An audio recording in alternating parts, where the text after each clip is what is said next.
everyone, and welcome to the Ratio Christi South Africa YouTube channel. For those of you who are unfamiliar with what we do, Ratio Christi is a university campus apologetics ministry that aims to equip students and faculty with good historical, scientific, and philosophical arguments for the truth of Christianity. On this YouTube channel, we invite leading scholars from various disciplines around the world to come and present evidence and arguments to defend the truth claims of Christianity. And last week, we had the privilege of having Dr. Rana from Reasons to Believe with us on the show to talk about the origin of life issue. And this week, we will be continuing our conversation with Dr. Rana as we look at the questions surrounding the historical Adam. So if you like what you see tonight, please subscribe to our channel. And as you know, we are a non-profit organization, so please go to our website and click on the donate page if you want to make a donation. So, as I mentioned, tonight we have the privilege of having Dr. Rana with us to talk about who was Adam. And Dr. Rana and I will be having a dialogue for about 30 to 40 minutes. And you as the live audience will have the opportunity to post any question at any time. And at the end, we'll give Dr. Rana a chance to answer some of these. So let me introduce our guest. Biochemist Fazale Rana is Vice President of Research and Apologetics at Reasons to Believe, an organization dedicated to demonstrating the compatibility of science and Christianity. Faz earned his BS in chemistry at West Virginia State University and his PhD in chemistry with an emphasis in biochemistry at Ohio University. His studies of cellular systems convinced him of a creator's existence and set him on a journey to faith in Christ. Today, Faz is the author of multiple books, including Humans 2.0, and speaks on the evidence for creation from biochemistry, genetics, and human origins. Faz lives in Southern California with his wife, Amy, and they have 5 children. So without further ado, let's jump into tonight's question. Dr. Rana, welcome back. Thank you, Rudy. Thanks for having me here.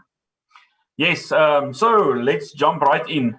You have written a book called Who Was Adam? I actually have it here, this one. Let's start with that question. In your opinion, who was Adam?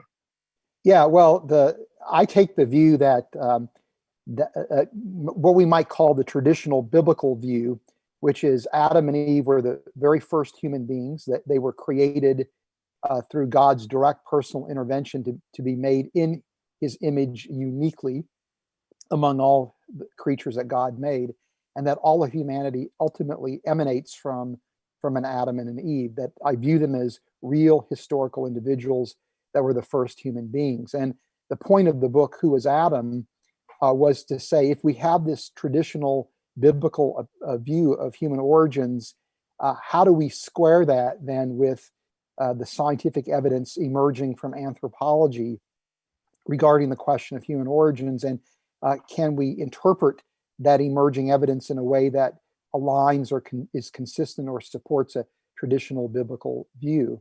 And in fact, the book you held up was the original version of the book, published in 2005, and in 2015 we published an updated and expanded edition of that book, which looked at what happened in the intervening 10 years from the book's original publication. So we've been engaging this issue of who was Adam over the years, and our views have largely remained intact, but we have adjusted and modified our perspectives in light of new evidence and also in light of new biblical and theological insights. And I mean, what is your conclusion in the book, really? I mean, do we square our biblical view? I mean, how does that compare with contemporary science? Yeah, well, to me, the two places where we can provide direct scientific evaluation of the biblical claims regarding human origins is one, does humanity actually originate from a primordial pair?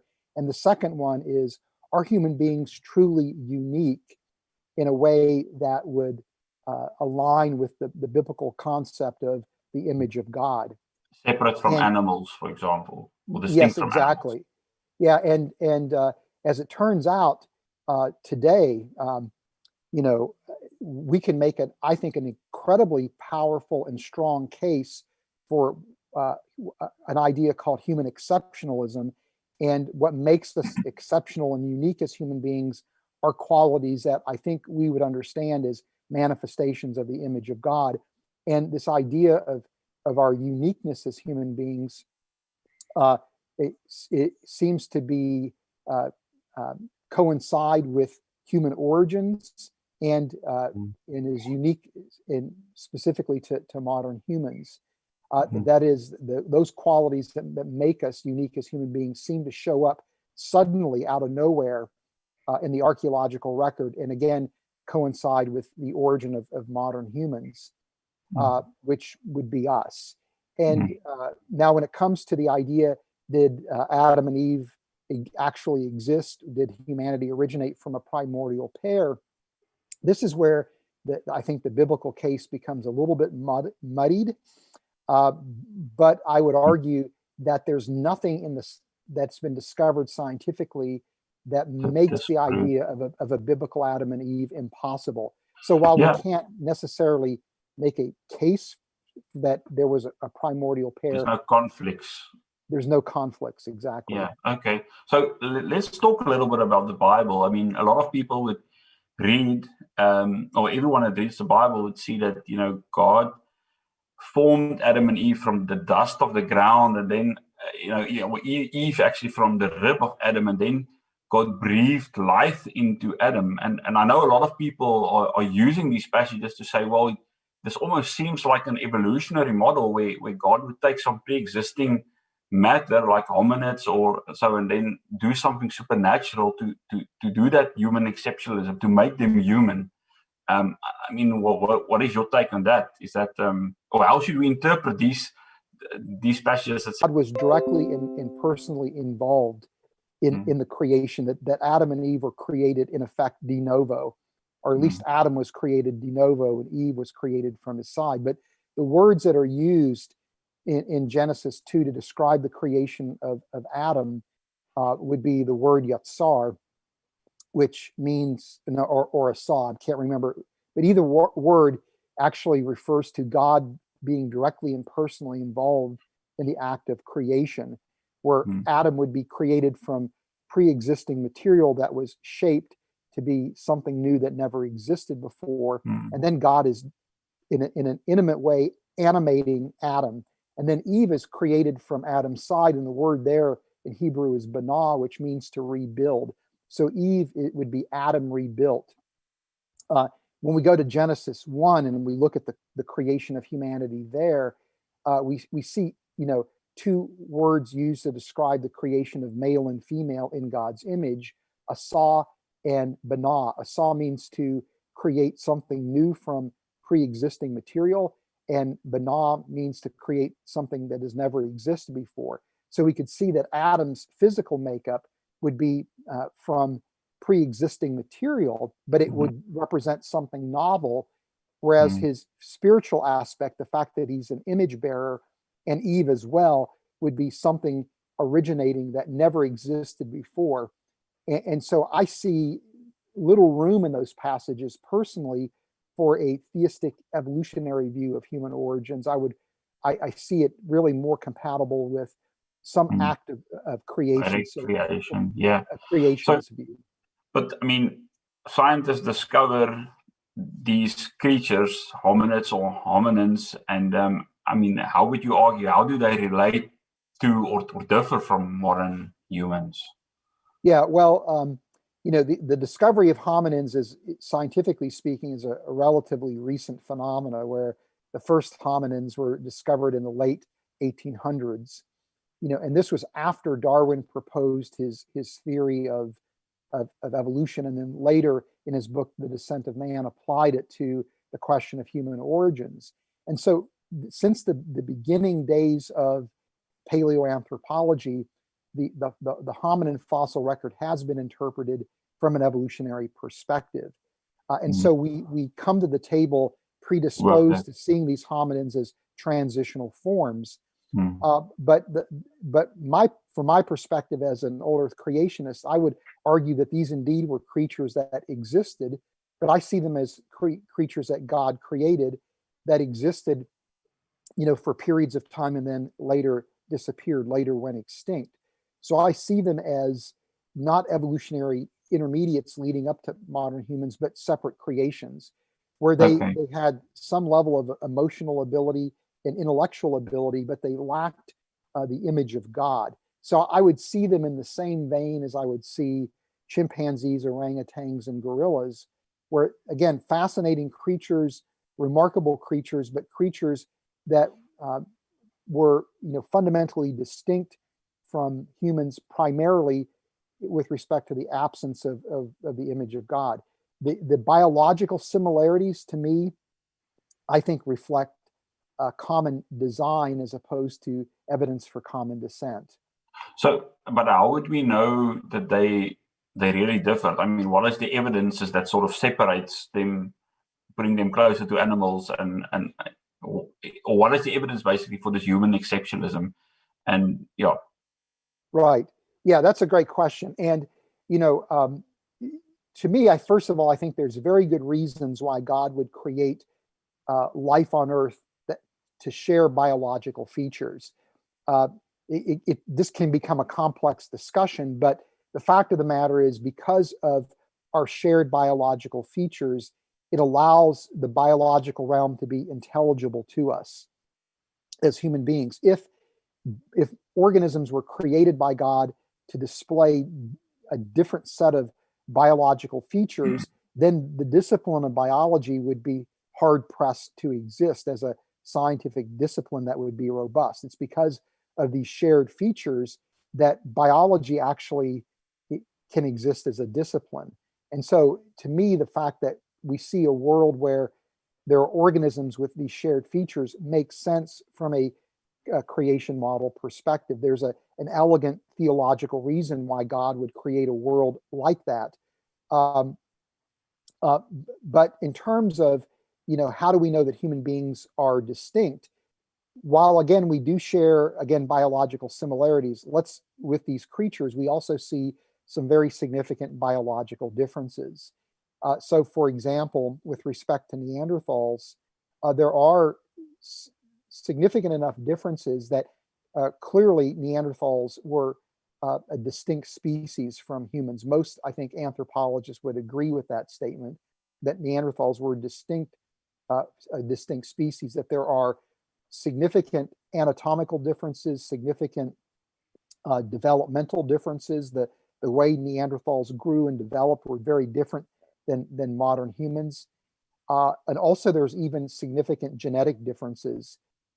We do have the Neanderthal genome, and while we see similarities, we also see very profound differences that indicate specifically that Neanderthals lacked the cognitive ability that we had as humans.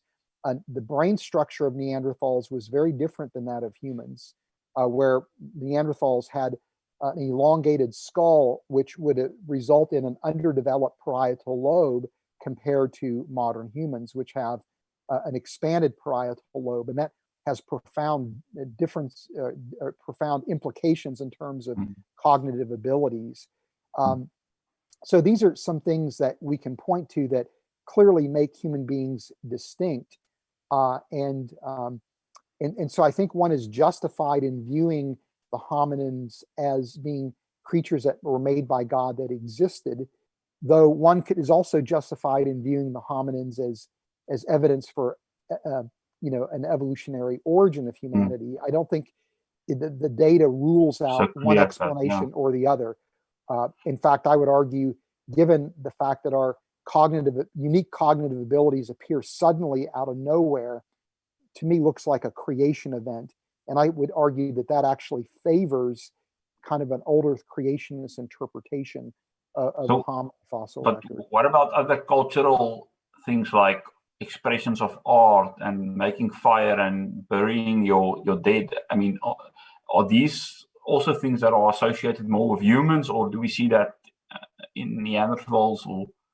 Right. The claim is that Neanderthals were very much like us as human beings, that Neanderthals had a capacity for symbolism, that they could Mm, represent the world with symbols and then manipulate those symbols in a near infinite number of ways. And as a result of that, had art and language capabilities. They buried their dead ritualistically, those types of things, that they produced mm, symbols that they would wear as jewelry. And even though these claims are in the scientific literature, none of these claims withstand ongoing scientific scrutiny. Every one of those claims is actually overturned by subsequent studies. Um, and so there is no evidence that mm, Neanderthals actually did display symbolic capabilities, language, were able to make art. And again, their brain structure is incompatible with Neanderthals mm, having that capacity. And so, what to me, the piece of evidence that I think is most conclusive has to do with the trajectory of technology development. You know, mm, modern humans appear arguably about 150,000 years ago in the fossil record, and it's at this time we see uh, unequivocal evidence for symbolism in the archaeological record associated with modern humans. We don't, again, we see disputed evidence for symbolism in the archaeological record associated with Neanderthals. But as once human beings appear on the planet, within 150,000 years, we go from an archaic technology to a technology in which we are able to put human beings on the moon, right? mm, Neanderthals were on Earth longer than humans were on Earth, and their technology did not undergo any kind of trajectory. mm, It was stagnant. It remained the same at the onset of Neanderthals' appearance as the time of their demise. And mm, that difference in trajectory is really significant, and it suggests to anthropologists like Niles Eldredge, for example, that Neanderthals could not have had language capability. They argue that the only thing that allows for that kind of explosion of technology growth would be language capacity, mm, where we are communicating symbolically to the world mm, and are able to transmit that symbolic understanding of the world to subsequent generations. The fact that Neanderthals lacked that growth in technology suggests they didn't have language, or doesn't mean they couldn't communicate, that they didn't mm. have this But, open-ended generative language, which to me is a manifestation of God's image. yeah, okay. So you mentioned now 150,000 years. Is that more or less where you would then place Adam and Eve? Right. You know, as an older creationist, I would view the days in Genesis 1 as periods of time. And and and and and so I would place again the appearance of modern humans very late in Earth's history and life's history, because we are the last of the creative acts described, you know, in Genesis 1 is the creation of human beings. We're the crown of creation, the pinnacle of creation. Yet I don't believe that the biblical text tells us when Adam and Eve were created, only that we were created relatively recently with regard to Earth's history and life's history. Mm, And so I would take the dates that come to us from science. And mm, we see, for example, mitochondrial Eve and Y chromosomal Adam appearing about 150,000 years ago. This is when we see at 150,000 years ago the evidence for symbolism. And this is also when we see the very first anatomically modern humans appear. So there's a mm, convergence of scientific evidence. mm, There's uncertainty, to be clear, of tens of thousands of years as to precisely when modern humans appeared. mm. And I don't see this as in conflict with the biblical text, because I don't think the biblical text gives us Any date. a date for when Adam and Eve were created. So a few years ago, there was a lot of excitement here in South Africa when we discovered this Homo naledi, and and I remember still back then, and I don't know if it's still longer the case, but it was claimed that that Homo naledi showed some of these features or from human exceptionalism. They buried their dead and so forth. Um, has that changed? It's been very quiet on that front. It was Right. on the news quite a lot, and now it's sort of gone dead a little bit. What has happened there? And Yeah. Well, I mean, Homo naledi, like other hominins, Homo erectus, Neanderthals very well could have undergone a process that we would interpret as they were burying their dead. Another way to think of it is that they were caching their dead.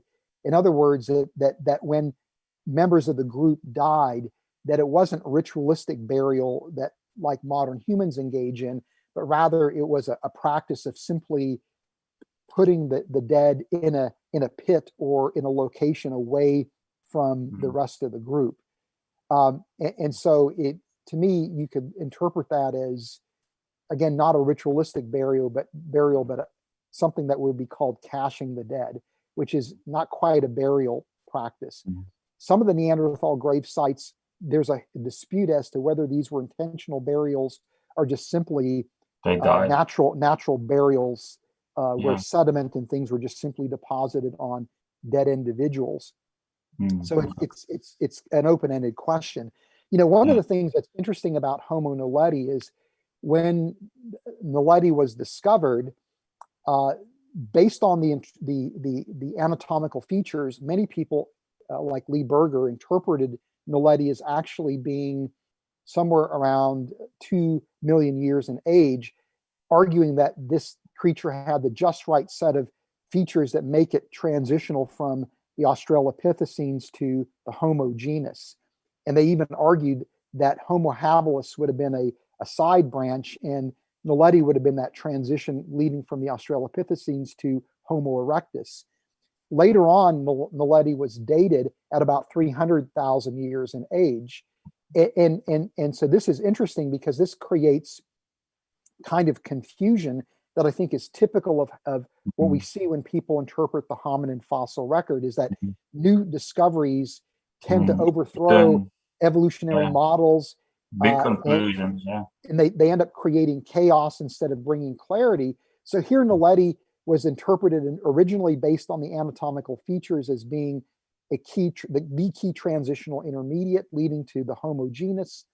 You know, so Australopithecus afarensis, Homo habilis were all cast aside. Even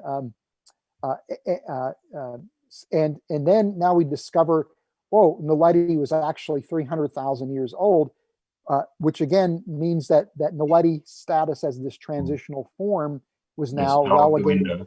Right. So it's these types of things that make me suspicious about whether human evolution is the best way to interpret the hominin fossil record. Okay. So there's also this fairly popular claim that I've heard many times before, that it seems like science has shown that it's impossible for humans to have started from a primordial pair, and there was not a group smaller than 10,000 individuals from which it's then. I mean, is that a fact, and is that doesn't that then disprove sort of the biblical narrative? Yeah, I mean, this is a claim that we hear quite a bit, that when we look at the genetic variability of people around the world today, the argument goes that genetic variability is too extensive to come from two individuals, that it must have come from minimum 10,000 individuals. Now, and so even though we can genetically trace every person's origin back to a single ancestral sequence of mitochondrial DNA that is interpreted by many people as a single female individual called mitochondrial Eve, and even though we can trace every man's origin back to a single sequence of Y chromosomal DNA that's interpreted as a single male individual dubbed, you know, Y chromosomal Adam, many people argue that Adam and Eve, the scientific Adam and Eve, or the genetic Adam and Eves, were actually just two individuals among a larger population. And again, it's all based on genetic variability. The problem is that, and I've written about this in the updated version of Who is Adam, as well as in blog articles on our website, is that when you look at the models that are used to estimate population size from genetic variability, these models are questionable in terms of their performance.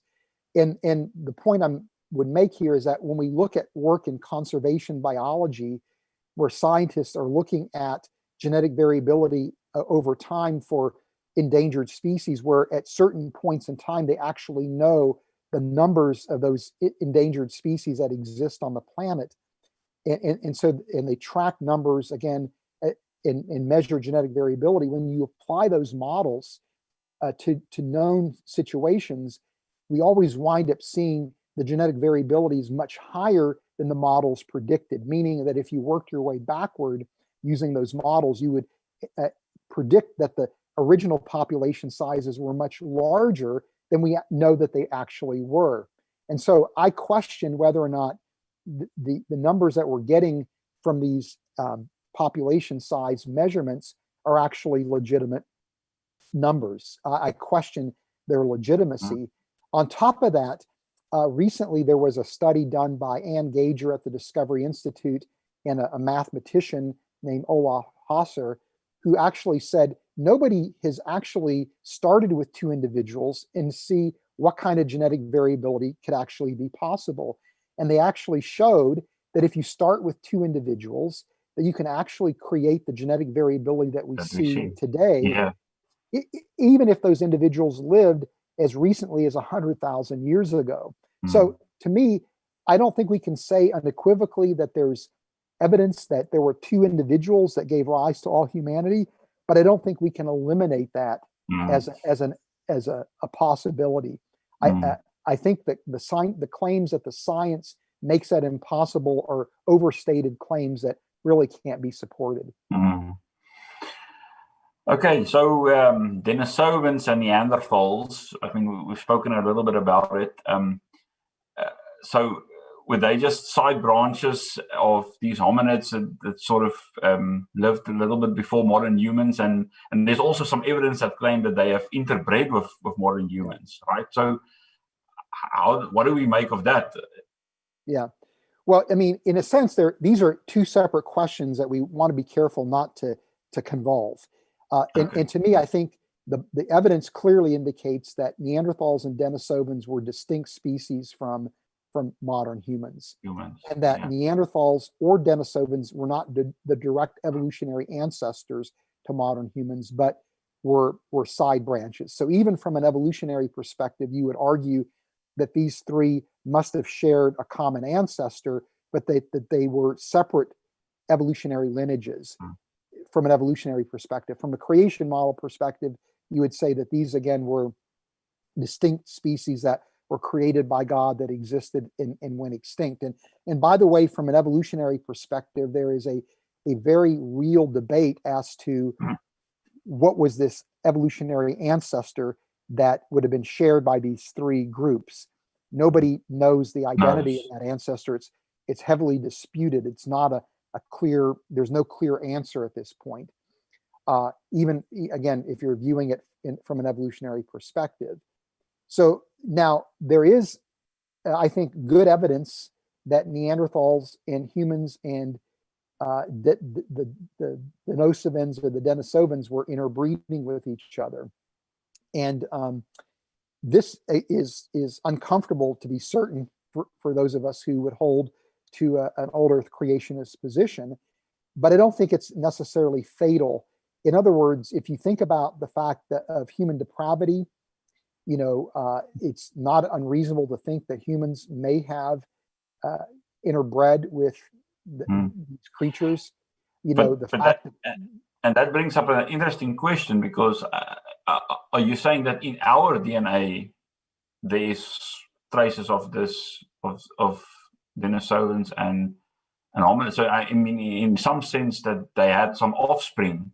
Yes, there is evidence that we do have what appear to be genes that originated from Neanderthals and Denisovans, and so this suggests that the hybrids that were produced were viable and were able to reproduce. There's a debate right now as to how viable were these hybrids. There's some people that are arguing that the males were either didn't survive or they weren't able to successfully reproduce. That only the females were able to survive and reproduce. Others argue that the hybrids were highly robust. So this is a place of controversy among anthropologists. The way I look at it is that because of the shared biological features we have, that type of reproduction was possible, but I don't think it was something that God intended necessarily. That it was something that was, and we do see these allusions to interbreeding events in the first 9 chapters of Genesis. Genesis 6 talks about what appears to be some kind of interbreeding happening.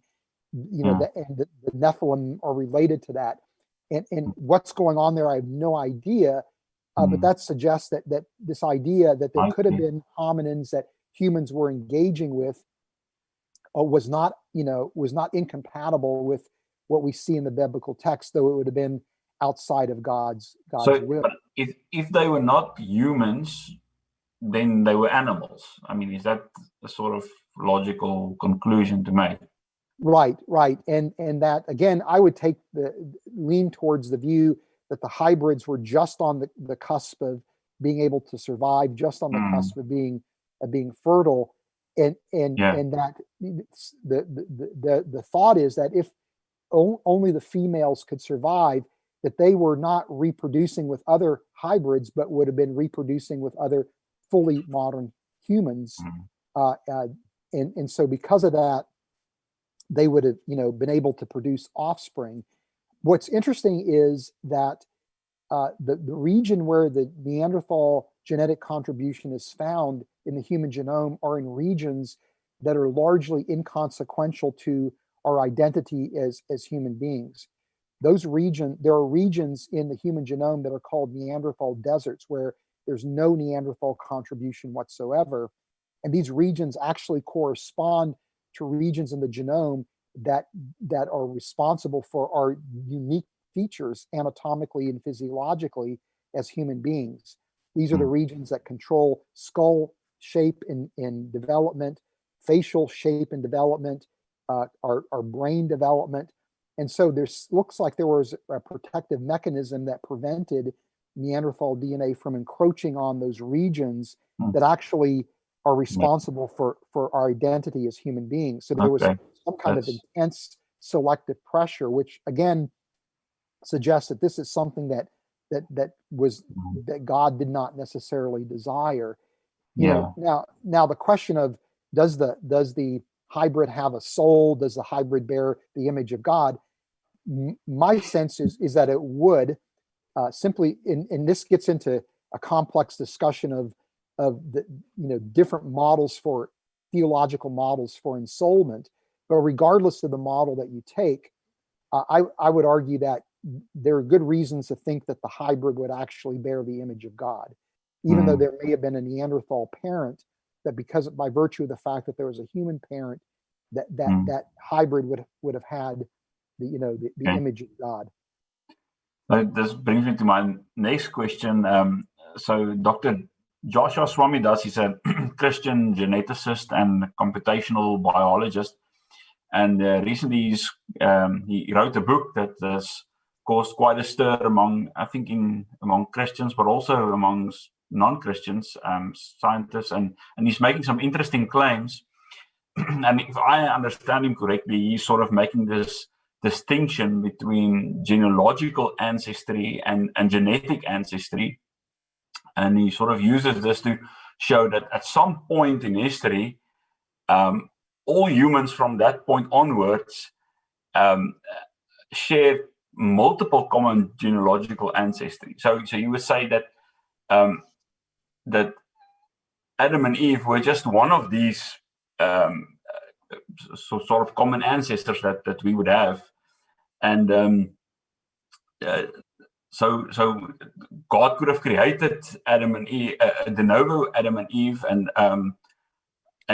but outside of the garden there was all of these humans, and then God de novo created this primordial pair in the garden, and that was sort of our the Adam and Eve from the Bible. But outside of the garden there was this whole line of humans that actually existed, and that's sort of where they interbred as well. Maybe these were Denisovans or Neanderthals or maybe humans.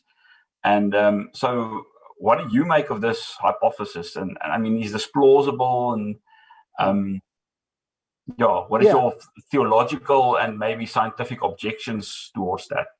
Yeah, well, first of all, Josh is a friend of mine. We've gotten to know each other over the years, and we obviously have differing perspectives on the question of human origins, but we actually are friends with one another. And I really applaud Josh for advancing this idea, because from my perspective, at minimum, this gives us as Christians another option for how we can make sense of a historical Adam and Eve in light of the scientific evidence, where Josh is saying, even if you embrace an evolutionary perspective, you still can have a historical Adam and Eve that gave rise to all of humanity, if you think about our origins in genealogical terms versus genetic terms. Mm-hmm. So it's another option on the table that again, I'm grateful that we have such rich thinking going on when it comes to the question of human origins. Now, I think scientifically, Josh is absolutely correct. And the way I think about this is that, that as we go back in time, the number of ancestors that we have increases in number, right? So, I've got 2 parents, but I've got 4 grandparents and 8 great grandparents, and right. But as humanity goes back in time, not only does the number of ancestors increase, but the population size decreases. So statistically, you're going to hit points where everybody that was alive at that time in past history that has descendants alive today is going to be literally the ancestor of everybody that's alive today. Yeah, that was sort of news to me to think about it, that everyone alive today does not only share one set of ancestors, but multiple sets of ancestors that, Yes. Right. And so what Josh is arguing is that within that group, you can select 2 individuals and you could say these 2 individuals were Adam and Eve. Now, and that they would genealogically be the parents of everybody alive today, even including peoples that populated parts of the world only relatively recently, like the Americas or the islands of New Guinea and things like that. So real interesting idea that I think is scientifically correct. But what we need to keep in mind is that Adam and Eve would be 2 individuals that we would designate theologically as being the Adam and Eve, and you could have in that time frame God stepping in and creating Adam and Eve de novo, right? Or that they could just simply be 2 individuals that were Adam and Eve. But there were still other humans within that group, and they would have been humans that would have preceded Adam and Eve, that would be human in every sense of the word, other than being theologically designated Adam and Eve. And there would be humans, again, outside of that group that would not have left behind ancestors, that also would have been human in every sense of the word. So he's really saying Adam and Eve are given this designation as being the ancestors of us all, theologically speaking, not necessarily he has a lot on the definition of human. I mean, what do we theologically call human? Right. So biologically, there might be no difference between someone else, but there's some theological significance on that term.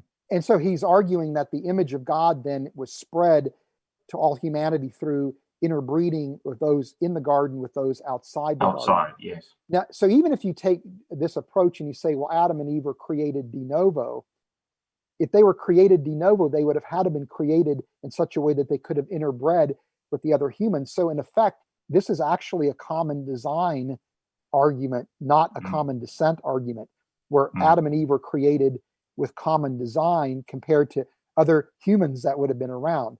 So he shares that aspect of his model with our model at Reasons to Believe, our old Earth creationist model. To me, where I struggle with here is theologically, it seems to me that when I look at the Genesis 1 account, or the Genesis 1, Genesis 2 accounts, or let's just say the first 11 chapters, when I look at Adam and Eve's creation, it really looks to me like they were the sole individuals that existed, that there were not other humans outside the garden, that they were really the first individuals. I cannot escape that from the text. So I'm struggle with this idea, and the idea that the image of God isn't propagated through kind of a reproductive transmission, but rather propagated not vertically, but rather horizontally, through horizontal reproduction as opposed to vertical reproduction. Because if you look at the genealogy in Genesis 5, it starts with Adam and it goes to Noah. And the idea here is that it makes the statement that this parenthetical statement that Adam and Eve were made in God's image.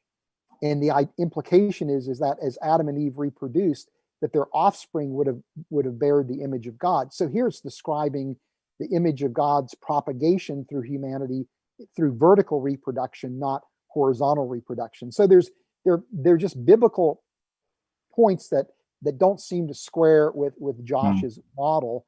In terms of how is original sin propagated to all humanity? How is the image of God propagated? You have to posit these humans that were human in every sense of the word, indistinguishable from Adam and Eve, only that they lack the image of God. What about the humans that were indistinguishable, that existed prior to Adam and Eve? Did they not have? They were Souls, the same. Right. There would have been points in time where there would have been people alive that would be indistinguishable from, again, Adam and Eve, but they would have bared God's image. Some so these difficulties are things that I think are sticky issues, but I do think what Josh has presented is a really interesting idea that deserves, serious conversation, and at least it gives us, a way to defend the historicity of Adam and Eve for when we're engaging somebody who is absolutely convinced of human evolution. There's at least one other plausible alternative. But I mean, I guess you would argue that his model actually has some other explanatory power, like these basic questions that theologians have struggled with for centuries, that who are those people who Cain feared when he went outside the garden, and who was Cain's wife? So, I mean, his model sort of solves that predicament, because it was all these humans that were outside of the garden. Yeah, well, I mean, but there's other ways to. I've never seen that as a predicament, I guess I would say, though I know that Josh makes that point, and other people have made that point as well. But when you read the genealogy in Genesis 5, it mentions what we see explicitly mentioned as Adam and Eve's offspring, or Cain, Abel, and Seth. But there's a parenthetical statement that said Adam and Eve had many sons and daughters. So you could envision essentially the people that Cain was afraid of were actually people that resulted from Adam and Eve's progeny reproducing with each other to produce again a large number of individuals. So Cain was afraid of people that would have been his direct relatives, brothers, sisters, cousins, things like that, right? So then I guess the objection there is that if God intended that to be the case, is that not sinful acts to interbreed with your family members? Well, when you look at, for example, the accounts that are later on in Genesis, for example, Abraham married his half sister. So brothers and sisters marrying each other was fairly common in early human history, and the issue really with people that are closely related that would have children together, the issue is that over time, because we've accrued mutations in our genome, the more related you are to an individual, the more likely they are to have the same mutations, meaning your offspring are likely to be unhealthy. Whereas when you're having children with somebody who's genetically different than you, they're likely to have different mutations. Therefore, the likelihood of passing the same set of mutations on to your children are greatly diminished. And so it's not so much that having children with your brother and sister is necessarily a sinful act. Rather, it's from a health perspective, it's not a wise thing to do. So Scripture never describes that as incest, though we would think of it as incest today. But rather, that's not described as being sinful or being incestuous. And the only reason incest is really problematic is because of the health of the children that would result from that union. Okay, so there's another well-known apologist, William Lane Craig, who has recently gone on a journey to investigate this question for himself again, and struggling with this. Are you familiar with his views, and if so, what do you make of it? And to some degree, I'm familiar with his views. I wouldn't say that I'm an expert on his views, but he and I have actually engaged publicly and privately on some of these issues. Like me, he holds to what's called a structuralist view or a resemblance view for the image of God, and believes that the archaeological record, like I do, is a place where we can determine whether or not determine who had the image of God and when does the image of God appear. And so methodologically speaking, we in terms of how we understand the image of God, we share similar views. We also have a strong commitment to the necessity of a historical Adam and Eve that were the genetic progenitors of all humanity, not the genealogical progenitors. So we share quite a bit. Where we differ is, I would argue that the marker in the archaeological record for the image of God is symbolism, whereas William Lane Craig argues it's rationality.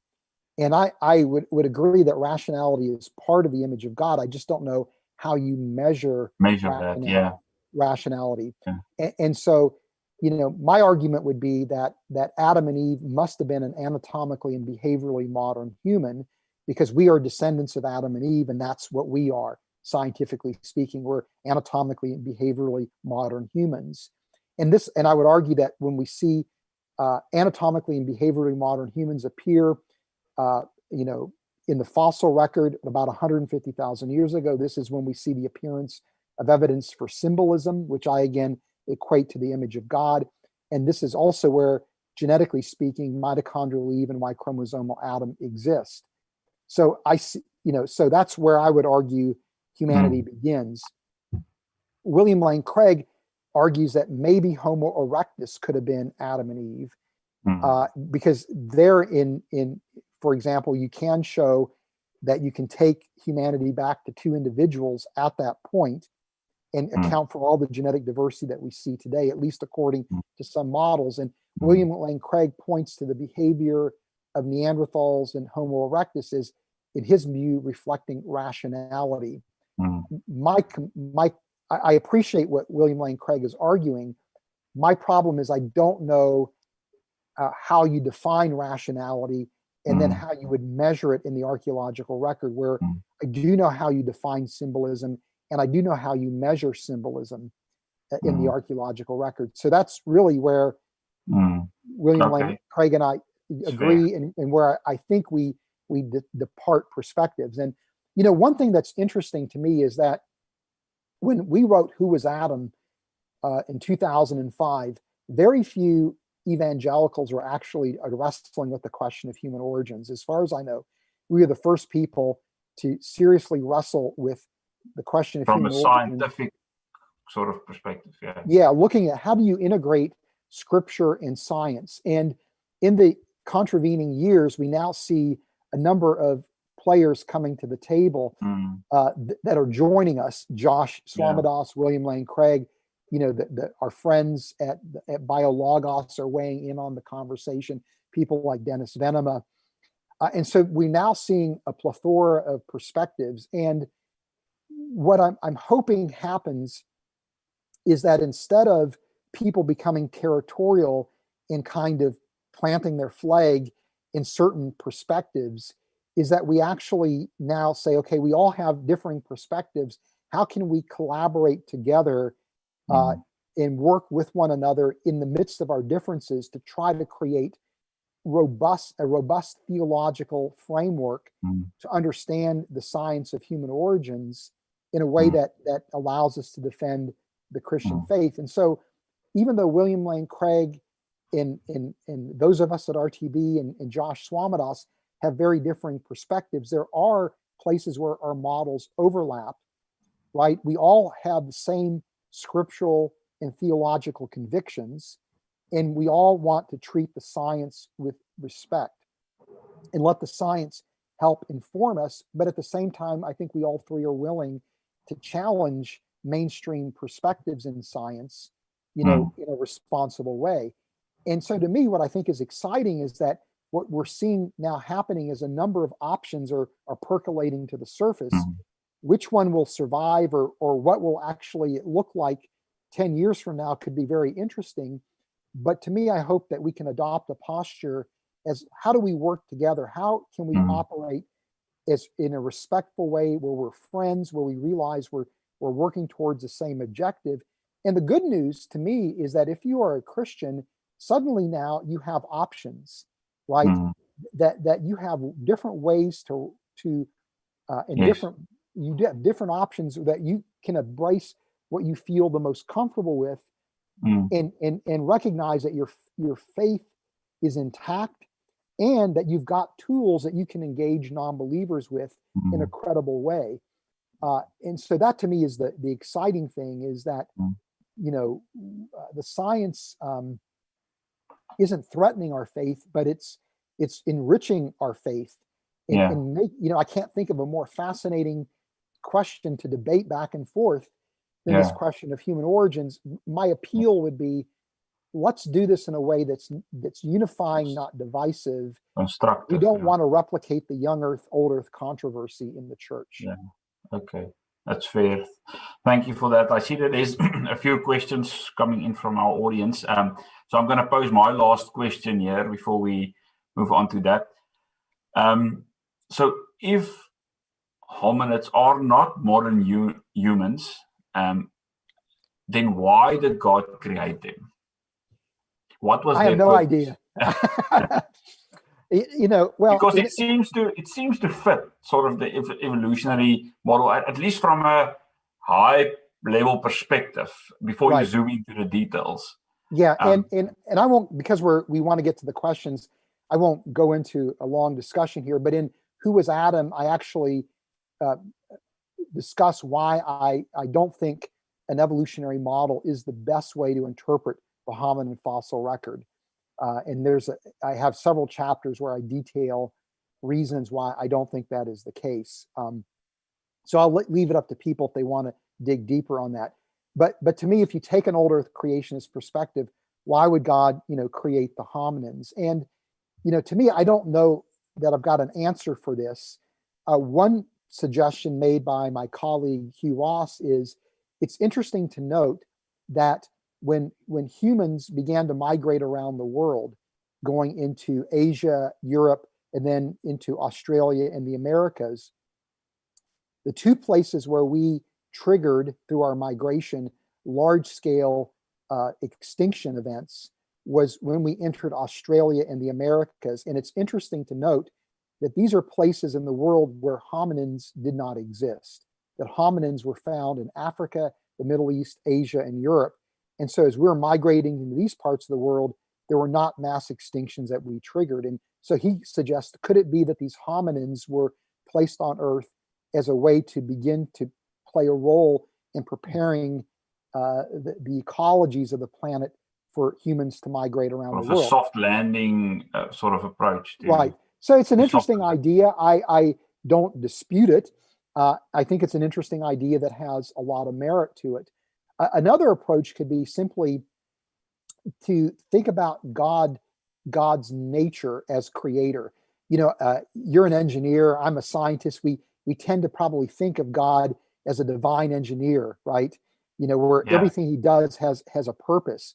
But as I read Genesis 1, I also envision God as a divine artist, where God is creating the world around us, and his creation has an element of frivolity to it, where he's creating things that are beautiful, that are awe-inspiring, that I think the creator had an enormous amount of fun in creating the world, and that the diversity that we see throughout life's history very well could have played functional roles, but also could have played artistic roles. And could it be that God created these hominins for no other reason than these creatures gave him delight?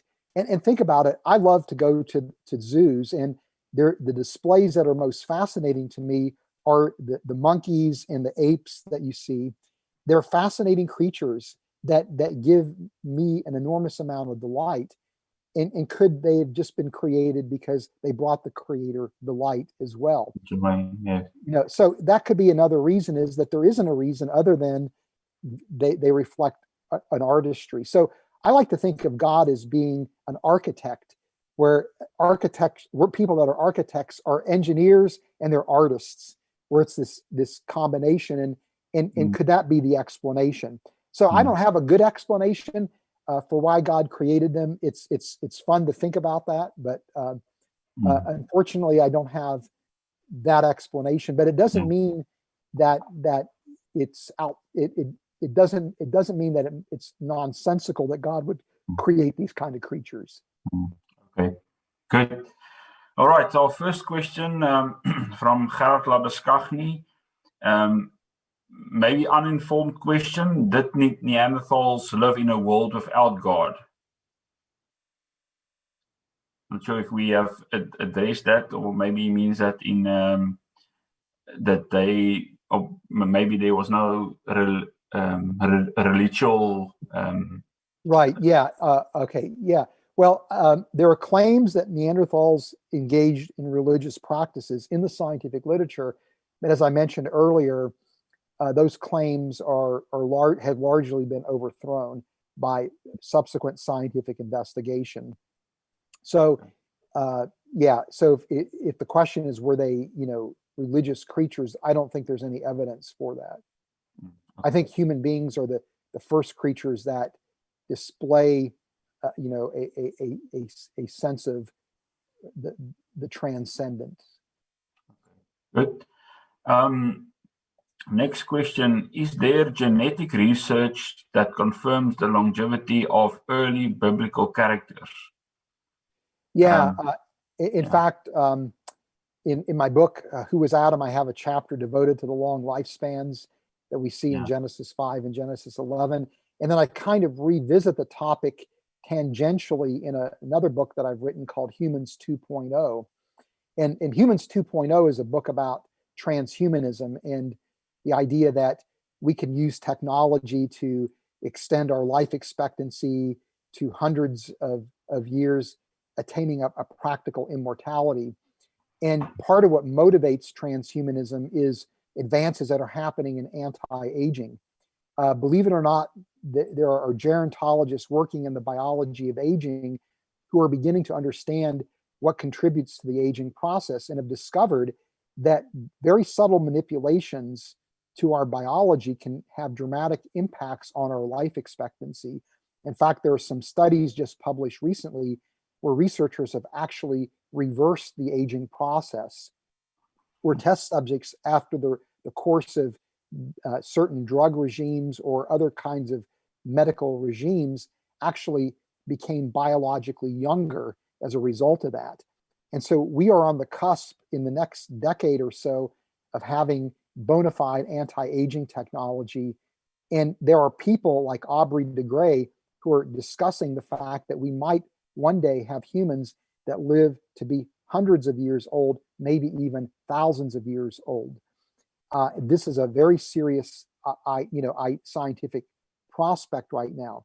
And so to me, if we very well could in the future extend our life expectancy to hundreds of years, suddenly that gives credibility to the long lifespans that we see in Genesis 5 and 11. And so in Genesis, in Genesis 11, we see that God intervened to shorten life Reduce. Yeah. expectancy. And so you could envision humanity being created to live hundreds of years originally, and that God then stepped in and intervened to alter our life expectancy. And that intervention could have been simply subtle changes in our biochemistry. Yeah. That Okay. could have shortened our life expectancy, whereas we were created with a much longer life expectancy. Yeah. So the fact that we are contemplating manipulating our biochemistry in that way, again, to me, gives credibility to those long lifespans. Okay. Good. Is there any scientific evidence for the creation of Adam and Eve from a creation of Eve from Adam? No, I don't know that there is scientific evidence in that sense that Eve. In other words, I don't think there's anything distinct about women that you could use to argue that women were created from Adam. Yeah, I've not thought about that question, to be honest, in a lot of detail, but there's nothing that immediately suggests that to be the case. Okay. Please explain the difference between the genealogical and genetic lines. It's probably to the Josh's book or. Yeah. So in other words, people can be your genealogical ancestor, though you may not inherit genetic material from them. Whereas if somebody's your genetic ancestor, it means that you would inherit genetic material from them. So genealogical is actual parents and grandparents, but right. Some of them you don't get because you halve your genes, right? And right. Every generation. So somewhere down the line you don't get these genes, right? Yes. Yeah. Okay. Although, I mean, there is overlap. I mean, you can't quite separate it, but you can have people in your genealogy that you don't receive genetic material from. Right. Okay. Many evolutionists argue for evolution from paleoanthropology, but it seems like a massive leap from showing similarities between two hominids to then conclude evolution. Where should the argument for evolution start? Yeah, well, let's put it this way. If somebody is viewing the hominin fossil record from an evolutionary lens, I think you would be justified to use the hominin fossil record as evidence for an evolutionary history of humanity. But I don't think that that's the only way to interpret the hominin fossil record. I think, again, you could interpret the hominins as being, again, creatures that were created by God with similarities to humans, but then, but we're not, evolutionary predecessors. And so to me, when I look at, as you were mentioning earlier, Rudy, when you look at, the hominin fossil record from 20,000 feet, it sure looks like a nice evolutionary story. When you start getting into the details, suddenly you see massive chaos and confusion. We're talking a little bit about Homo naledi. I've been interested in the question of human origins for probably 3 decades now. I'm a biochemist by training, but I've kind of taught myself anthropology over the years. Over the time that I've been interested in understanding, again, the origin of humanity, I've seen Australopithecus afarensis, or Lucy, being suggested as this key transition between the Australopithecines and modern human, or in the Homo genus. I've seen Homo habilis be suggested. I've seen Kenyanthropus platyops be suggested as that transitional form. Australopithecus gari, Australopithecus africanus, Australopithecus sediba, Homo naledi. In fact, Lee Berger discovered both Australopithecus sediba and Homo naledi. And argue that both of them were transitional forms. And as soon as the Ledi was discovered, he abandoned Sediba as a transitional form. You know, so the question is, which one of these is it? And so it's almost as if, you know, every time a new discovery is made, everybody's going out and redrawing their trees, and none of the trees agree with each other. And each discovery leads to greater chaos, not greater clarity. And so when you start getting into the nitty-gritty details, I don't know which of these hominins would have been related to other hominins, you know, and you have people like Bernard Wood and Mark Collard arguing that the cranial dental data available to us from the hominin fossil record inherently cannot produce reliable phylogenies because those signals are not evolutionarily significant that you get from those. So there's some anthropologists who would say we never are going to have reliable, you know, evolutionary trees. So that level of uncertainty and chaos says to me that nobody really knows how any of these hominins can be related to each other in evolutionary terms. Nobody can delineate the pathway from the very first hominin to modern humans.